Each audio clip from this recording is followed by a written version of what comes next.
This doctor said, Ayurveda is there to save lives. I am sorry, I cannot do anything like that.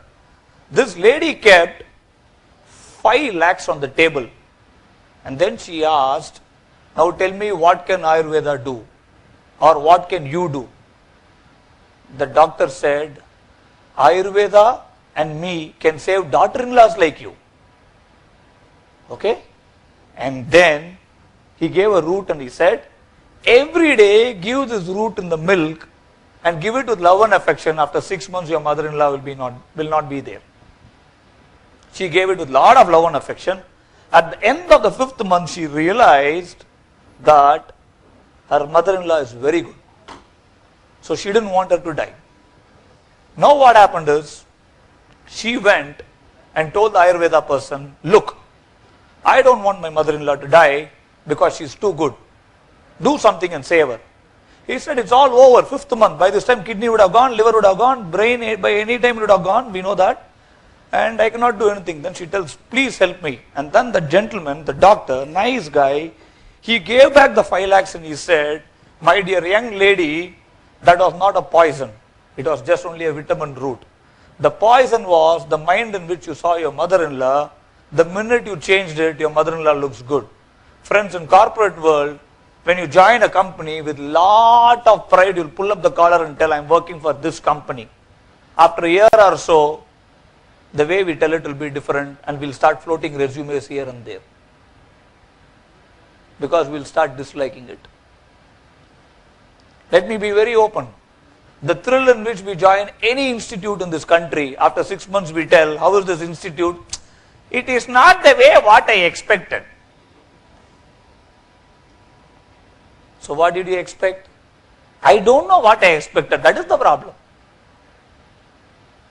Lesson 3 in management is, let's understand attitude opens the door. See, Sachin Tendulkar, tell me one thing, is Sachin in the field is only because of his talent or it is because of his attitude? Attitude? How many of you believe attitude here? How many of you believe it is talent? Very good. Good audience. I like it. Let me also stress that talent comes because of attitude. You got it? If I am talented at something, I had that right attitude to go and practice, be determined in life. That is the reason why it became a talent. Otherwise it is nothing. Attitude is an engine that pulls all the human qualities required for success. Okay. Now let's go to the other story. Okay. A very interesting story which I really like to tell many times. There was an archer who went and told the king, King, declare me as the best archer in this kingdom. King said, you need to prove yourself, otherwise I cannot declare you. He said, okay. He kept an apple 1 kilometer away. He took the bow and arrow and he hit it and it broke into parts. Then he said, King, why don't you declare me as the best archer? King said, I will declare you as the best archer. And when he wanted to declare him as the best archer, an old man came and said, King, don't declare him as the best archer. This archer asked, who are you? He said, I am a consultant for this kingdom. And archer said, from where consultants will come here? You come and try to put spokes in our life. You got it? When I am talking this, you can also understand that, right? We also face all these problems as consultants. Okay? And then this young archer felt bad. Hey, a consultant, what do you want to prove? He said, come with me, you need to prove some more in life. He took him on a wooden bridge that was connected between 2 huge mountains and water was flowing down. Typical 1980s Hindi film where Hema Malini will run on the bridge will break and Dharmendra will save her. You would have seen that kind of bridges. It will hang and it will shake and water flows. Now what happened is, this archer was walking on the bridge, but nothing happened to the bridge when the old man was walking, nothing happened. But when the archer was walking, it was breaking. The old man, the consultant, he said, come on, why don't you come to the center of the bridge? He said, I'm able to see my great-grandmother, with a nice white color maxi who are calling me. The meaning is, I'm seeing death. That is the height in which you brought me.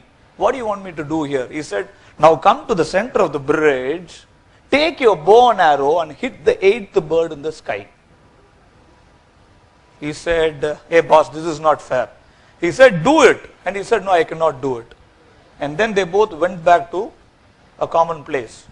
And now the archer said, what are you trying to tell? The consultant said, whenever things were comfortable and favorable to you, at that time you achieved. That is not an achievement.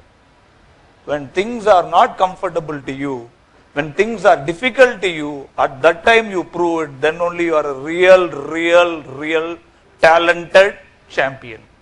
Winning against Zimbabwe is not a task. Playing against Australia is a task. Getting a job because some relative told you is not a big achievement. When I go through 3 rounds of interview and 1 written test and 1 GD, 1 presentation, and finally they shake out of me, and I'll tell you that's the best that comes out of us. Are you able to understand this? Whenever people come for campus, they will try to see who is the best. When you prove yourself at that stage, then they are a champion. If you want to be in the history, don't do things that are easy. Okay?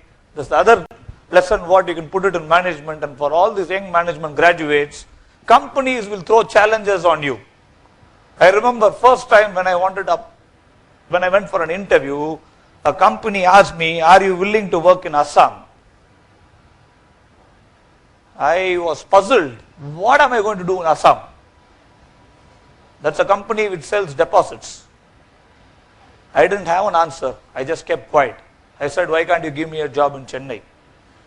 That company was actually trying to test whether I'm a challenging guy or not. Okay? Now, here is a story which goes like this. There's a king who wanted to see what kind of people he has in his kingdom. Okay? What he did is, he kept a rock on the road, and below the rock, he kept some gold coins. Okay? He kept some gold coins, and then he wanted to see how people are going to react. There was one learned person who came. He saw a huge rock on the mid of the road, and he said, what a kingdom is this? This kingdom is not going to prosper.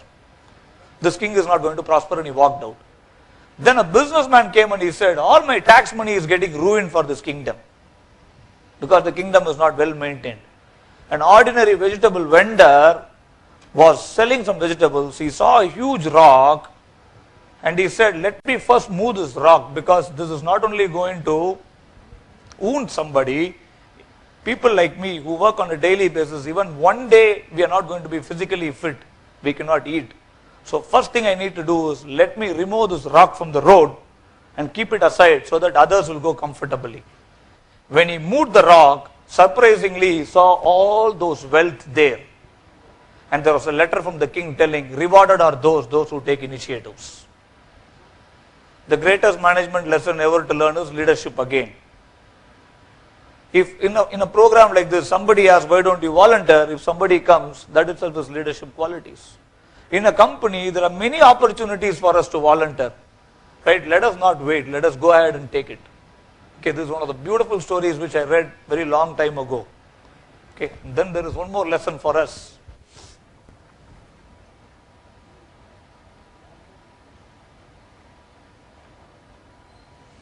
Okay, this is a lesson about communication which was neatly presented very long time ago.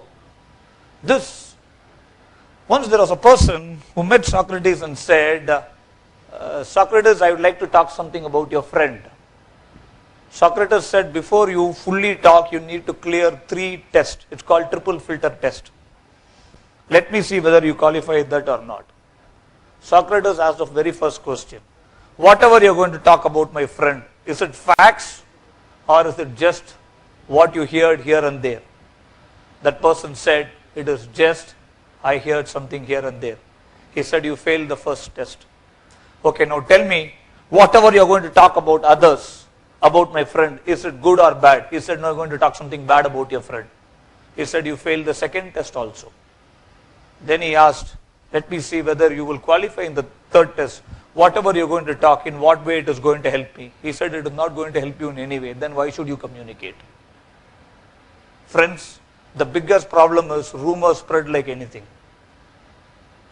the cost of rumors is SMS will be prevented for 1 month. We saw it. Correct? We cannot send SMS.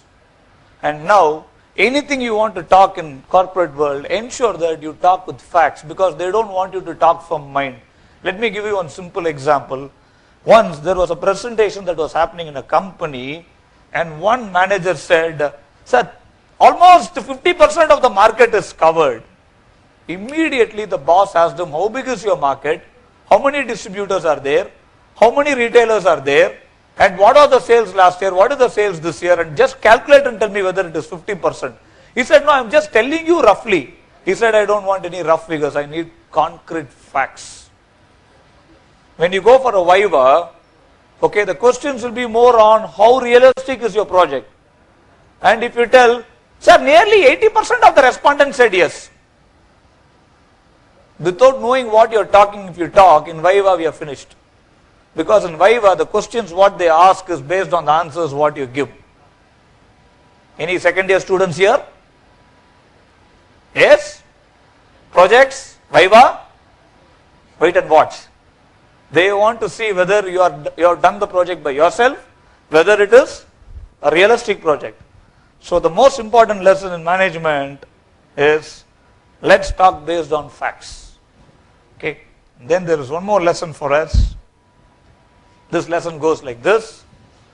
There's a young lady who went and asked the mother, "Mother, whenever you fry a fish, why do you cut the head and the tail of the fish?" Mother said, "My mother did it like that," and she referred to her mother. She went and asked her grandmother, "Why do you cut the head and the tail of the fish?" Grandmother said, "My mother did it like that." She went and she asked her great grandmother, "Grandmother, why did you cut the head and the tail of the fish?" She said, "Your grandfather was a stingy bugger. He bought a small frying pan in which the entire fish could not sit, as a result of which I was forced to cut the head and the tail of the fish." So what is the meaning here is, when we don't set high standards, okay, the brain catches small skills and small knowledge. Clear? If my goals are very big, as Mr. Prakash said, let me try to have a stretched goals. The reason is, the more you stretch, the more the best comes out of us. Right? These are some of the management lessons which we need to remember. And let me quickly recap whatever we spoke. The first lesson is, let us accept that we don't know many things in life. One.